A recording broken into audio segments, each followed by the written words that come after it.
À la fin des années 90, Mario Lapère, un vieil acteur, agent à ses heures, de qui je n'avais plus de nouvelles depuis 36, me téléphona un soir très excité. « J'ai fait un bond. On m'avait dit qu'il était mort, au front. » Remarquez, à nos âges, c'est courant. Si l'interlocuteur ne s'est pas manifesté depuis longtemps, on saute tous en l'air comme des toasts dès qu'on décroche. C'est terrible pour le cœur. Enfin, bref. Figure-toi, Lulu, dit-il sur un ton assez vulgaire, que les jeunes, ils veulent plus travailler, ils veulent le fric, mais ils veulent surtout que ça leur tombe tout rôti dans le bec.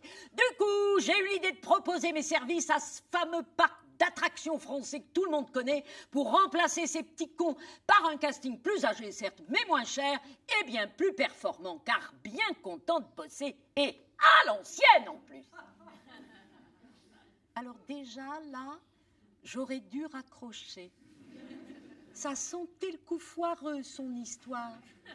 Ah oui, c'est intéressant. Qu'est-ce que je peux faire pour toi ? Il s'agit d'évoluer tranquillement au milieu de la foule dans une marionnette géante. C'est le gâteau pour une actrice comme toi. Évidemment, on ne doit pas se montrer. C'est la condition sine qua non, comme ça. Que je t'embrouille. Conclut-il d'un rire gras qui me souleva le cœur. Et comme je ne répondais pas, il enchaîna.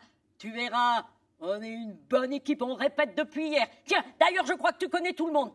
Tu te souviens de Gaston ?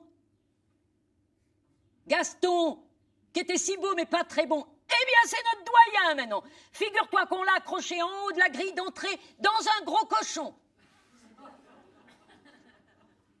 Gaston, celui qui jouait les premiers rôles chez Dulin, fige épouvanté. Lui-même, comme ça, avec son cœur, il n'est pas bousculé. Il est content. L'important pour lui, c'est de participer. Et puis tu vas retrouver Pierrot, Lucien, Madeleine. Tu te souviens de Madeleine ? Qu'est-ce qu'ils vont être contents de te revoir ? Là, il fallait répondre. Il était hors de question pour moi d'aller faire l'andouille à mon âge dans une marionnette géante pour gagner des clopinettes. Sans compter que Lucien et Pierrot, je les avais déjà croisés dans le métier il y a bien 20 ans, c'était déjà de ruines. Tel que je me connais, c'est moi qui allais me taper tout le boulot. Et je m'entendis dire, eh ben oui, c'est ok, alors je commence demain. Eh ben voilà, ça, vous voyez, c'est encore un coup de mon inconscient. Plus ça va, puis la tendance à prendre ses décisions seule, sans me consulter, à force de m'entendre ressasser mes douleurs chroniques. Entrecoupé de réunions de bistrot, avec la mère la gonfle, qu'il n'a jamais pu encadrer, il a préféré m'envoyer au boulot, le salaud. Marqué. Au point où j'en étais, je ne voyais pas comment je pouvais tomber plus bas. D'ailleurs, je le confirme, quand on est très bas, on peut tomber encore beaucoup plus bas.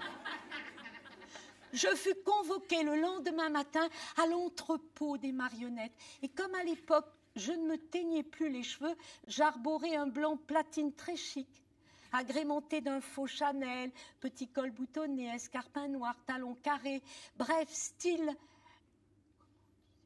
pétasse, look BCBG. Après avoir poireauté un bon moment, sans qu'on m'ait rien demandé, je vis arriver sur son socle roulant une sorte de gros poulet défraîchi qui apparemment m'était destiné. Ses paupières mi-closes lui donnaient un air bonasse, mais idiot, sa crête délavée, pendouillée comme une crêpe, d'un même côté. C'est pour moi, fige déçue. C'est un ancien modèle, mais il plaît beaucoup, dit la costumière en regardant ailleurs.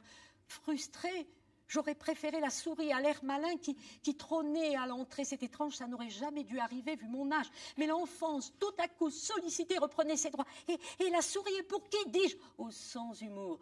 Pour quelqu'un de plus grand, fit la femme sur un ton sec, flairant le caprice de vieillard. Puis pour m'expédier, elle cria d'une manière distinguée. « Bobby, tu vas avec madame pour la poule !» Mouché, j'enfilai sans broncher la volaille en morceaux. Mais quand il fallut bouger, c'est lourd, dis-je en me forçant à rire.